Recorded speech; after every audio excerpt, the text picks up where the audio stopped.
Everybody, welcome to a Monday morning Mike Talk. Glad that you're with me. Still rubbing the sleep out of my eyes. I did do this morning, though. Had to make my way over there. Got up early. So here we are. It's a new week.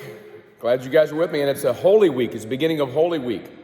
So my thoughts this whole week are going to be about, that last week of Jesus' life as he prepared to do what only he could do for me and you, die on the cross.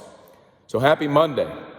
And I hope that if you're a part of Eastview Christian Church, I hope you're either going to do this online or you're going to join us in our facilities each evening with your small group, praying through the building and praying for everything Easter, that God will work in miraculous ways. From the nursery all the way to the oldest person in our church, that God would change our lives, make it a great day of celebrating the resurrection. And my small group, I think, is going to do it Tuesday night, around 5:30. If you're wandering around, say hi to me. I'd love to see you. But we're praying. We believe that God hears prayers. And so we're going to pray and ask God to do miraculous stuff. By the way, Baptism Sunday yesterday was awesome. I will never get over watching someone represent the death, burial, and resurrection of Jesus Christ in their life. Just good stuff. If you need to be baptized, let us know. We'd love to do some on Easter Sunday. So if you need to take that step, let me know, and we'll get going with that. All of you, love you guys. Thanks for joining me. I'm going to be in Colossians chapter 4. And Colossians 4:6 talks about the way that we talk, our speech. And I like this nice little verse. This is a reminder of how I need to talk today, how I need to represent my words and my language to my wife, to my kids, to the people I work with, to just anybody I come in contact with, people in public, neighbors, conversations that I'm not planning. Here's what Colossians 4:6 says. Let your speech always be gracious, seasoned with salt, so that you may know how you ought to answer each person. Sorry, I botched that. Wait a minute. Now here's the verse, Colossians 4:6. Let your speech always be gracious, seasoned with salt, so that you may know how you ought to answer each person. We get the gracious part. Man, couldn't this culture use just a lesson in graciousness? Words that come out of my mouth that are grace-filled. That's what we need. But I'm intrigued by this thing today. Let your speech be seasoned with salt. What does that mean?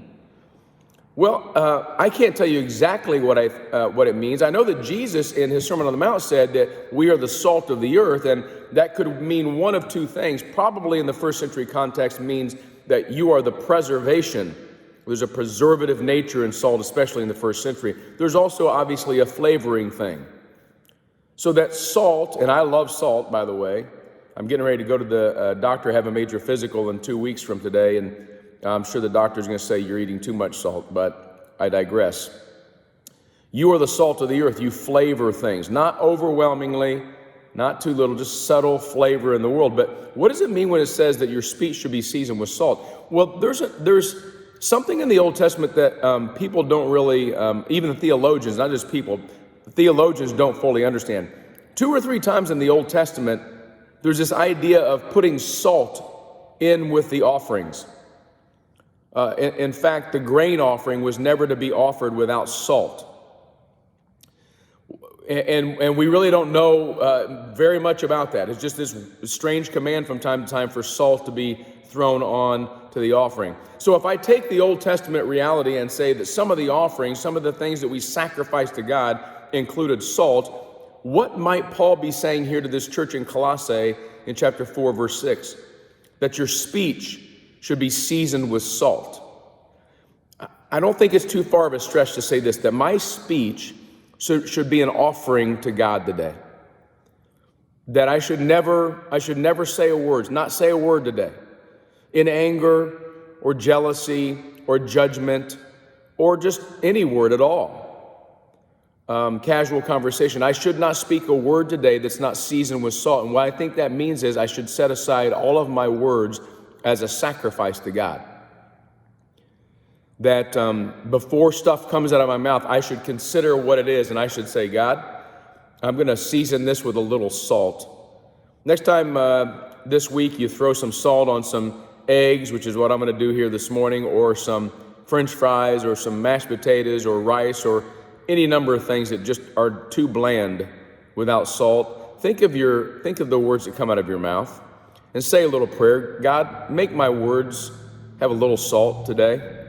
May they just be right and gracious, and may they be offered to you, so that you look at them and say, that's the kind of speech that I desire for my people to have. So don't be salty on Monday, but be seasoned with salt. Let your speech be always gracious, seasoned with salt, so that you may know how you ought to answer each person. Happy Monday, everybody. We'll see you tomorrow. Peace.